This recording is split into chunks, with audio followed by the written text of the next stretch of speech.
Monsieur le ministre, vous avez devant vous ce soir 6 millions de Français, 6 millions de Français qui ne comprennent pas.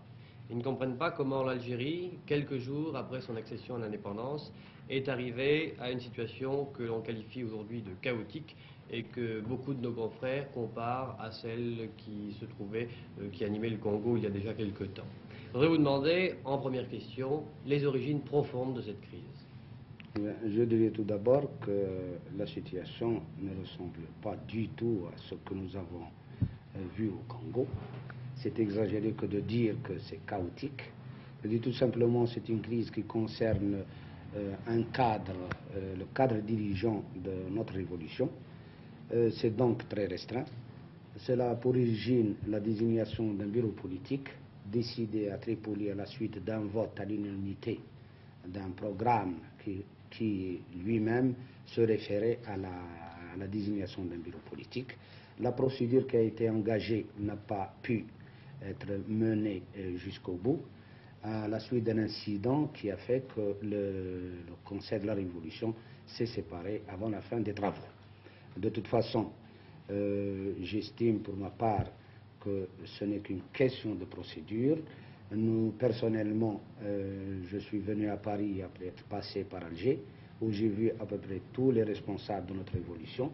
Mes entretiens avec eux me permettent de dire que cette crise va être surmontée très prochainement et au courant de la semaine prochaine, c'est-à-dire vers jeudi ou vendredi au plus tard, le bureau politique s'installera à Alger pour prendre ses responsabilités et essayer d'assainir définitivement la situation. Et mettre l'Algérie sur les rails.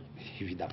Je voudrais vous poser une autre question. Il s'agit donc d'une crise politique interne, mais non pas d'une crise politique de fond. En ce sens que, par exemple, les accords d'Évian qui ont été signés par le gouvernement de M. Ben Kheda ne pourront pas être remis en cause si, par exemple, M. Ben Bella succédait à M. Ben Kheda. À ce propos, je vais vous fournir une preuve, n'est-ce pas, une preuve d'évidence.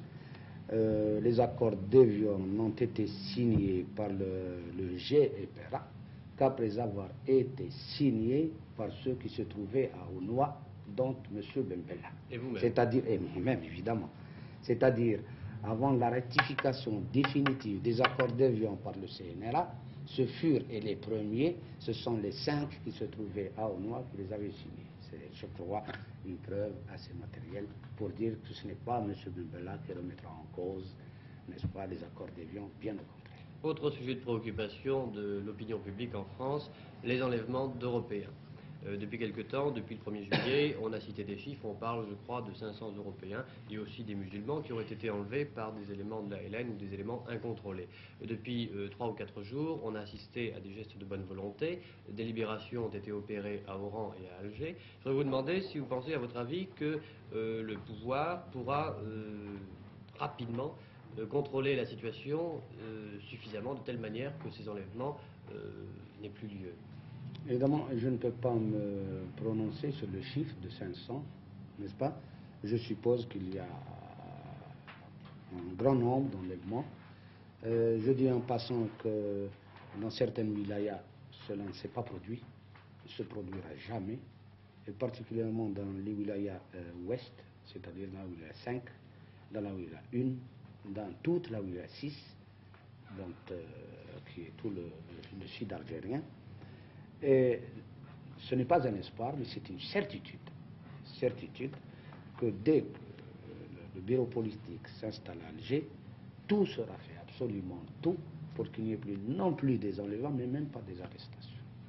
Même pas des arrestations. Un dernier mot Nous voulons, et je veux profiter de cette occasion pour dire à tout le monde en France que personnellement, c'est un message que je rapporte, un message qui je veux, n'est-ce pas, qui les tranquillise à ce propos et sur toutes les questions qui peuvent les préoccuper à l'heure actuelle. Je veux donc vous poser un dernier mot, une dernière question pour conclure. Vous pensez donc que la crise que traverse l'Algérie va être incessamment solutionnée? Oui, personnellement, je suis maintenant en mesure de dire que dès que le bureau politique s'installe à Alger, pratiquement la crise aura vécu. Et je viens d'avoir confirmation, j'en ai parlé avec nos amis qui se trouvent à Oran, d'accord pour que jeudi prochain, tout le monde se trouve à Alger. Monsieur le ministre, je vous remercie.